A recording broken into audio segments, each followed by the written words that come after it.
The story of Easter, it's funny, I actually asked that question to a bunch of kids when we were recording some stuff to go, throughout the program, and I said, could you tell me the original Easter story?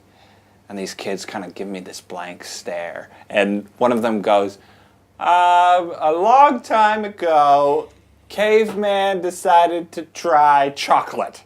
And and they're just, laughs everywhere, and it's awesome. This kid at the back goes, "No, wasn't it about Jesus? I think it was about Jesus." Oh yeah, and so it wasn't on their radar. They had no kind of connection of Easter to Jesus, and I think that's quite typical of your average Kiwi kid.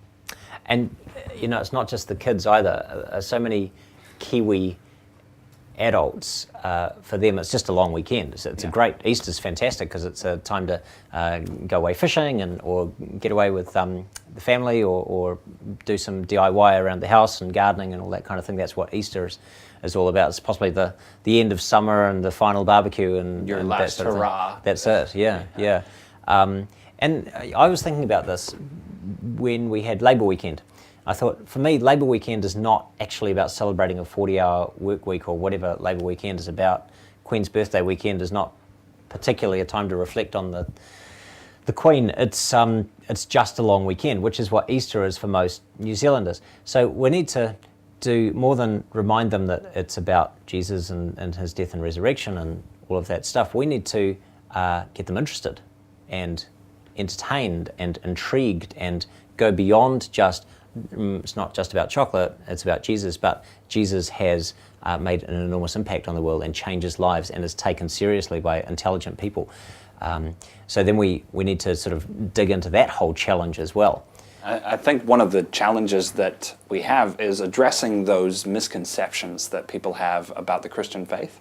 One of those is, of course, that science has done away with the need for religion, need for God, that we've progressed so far that that thinking people don't actually believe, and it's been interesting to challenge that misconception and actually bring out people like Jeff Talon, a renowned physicist who also has a Christian faith, and he can just, in talking about it, he can just demonstrate that actually his pursuits into the realm of science are actually undergirded by a deep Christian faith. And his scientific work and research actually reinforces his own faith.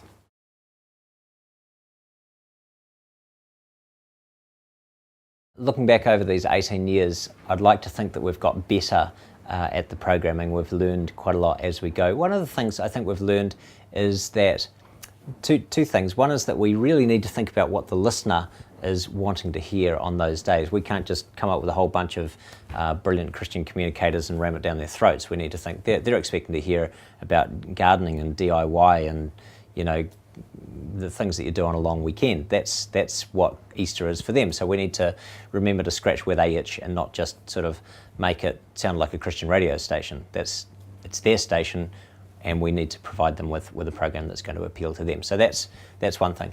The other thing is that when we do talk about faith and God and stuff, we need to do it in a way which is not combative. And we did in the early days do quite a lot of shows that were sort of debate format, a little confrontational, where maybe we have the atheist versus the Christian, and then people vote, and those are pretty exciting shows, and it was good radio, but I came away from that feeling like we may have won the debate, but I don't know that we necessarily won the hearts of the audience. You can win an argument but lose the person.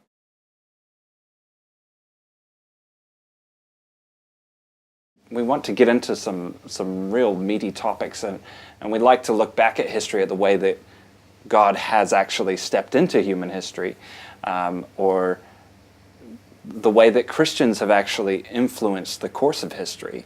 I mean, one example of that is a show that we did last year with Petra Bagast, talking about human trafficking in the world today, and Kiwis who were working overseas to see an end to that, to see women rescued, to see laws put in place. And they're doing this out of their own Christian faith, their own convictions that actually this gospel made a difference in history and makes a difference today, that God is actually acting. He's alive and well. He cares about his creation, and so on his behalf, it's actually in the name of Jesus that they're doing these works. So we love highlighting those kinds of things as well. Yeah, we get all sorts of feedback from listeners. One show we did in particular, I remember with Tony Campolo, we had a program that was called something like Stump the Professor or something, Professor Tony Campolo. People could phone up, ask a question about the Christian faith, God, prayer, whatever it might be. And we had people phoning up and saying, wow, I've never understood that before. That's a fresh way of looking at things. Gee, this guy has really made me think about God in a whole new way, and found it really, really helpful. So that was one. Another was a show where we had a Anglican vicar who just came into the studio and answered people's questions for 2 hours on a Sunday night.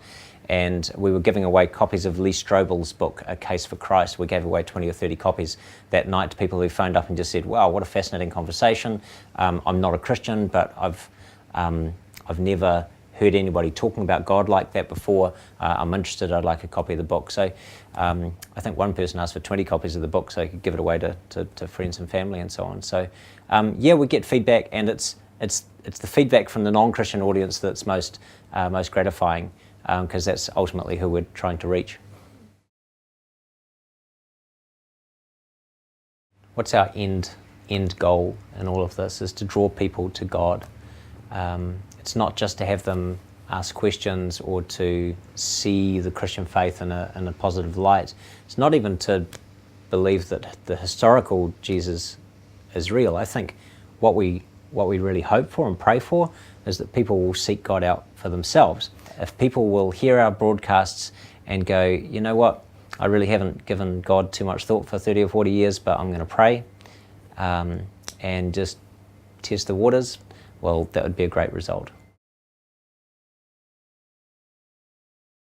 So this Good Friday, we have Ian Grant, Sam Bloor, Petra Bagast, Frank Ritchie, who else? Rob Harley. Tim Sisrich, Julia Bloor. Yep. I think that's everybody. That's everybody? Yeah. Awesome lineup. Great lineup. And 6 a.m. to 6 p.m, Good Friday, 12 hours. The last time we got the stats from Newstalk ZB was 319,000 listeners across the 12 hours on those two networks, Newstalk ZB and Radio Sport. So it's a very big number. Yeah, and it could be even more if you get your friends to tune in. So yeah, just remember to remind them, tell them about the program, especially those who are not yet part of a church. Yes, and of course this all costs money. We have production costs to cover. It's not much when you think of the number of people listening. In fact, for 4 cents, you can connect Ian Grant with a listener anywhere in the country.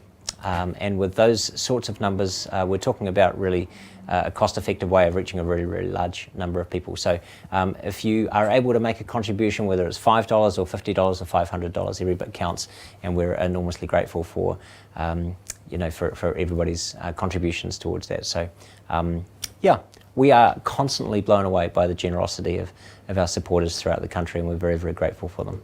Yeah, thank you.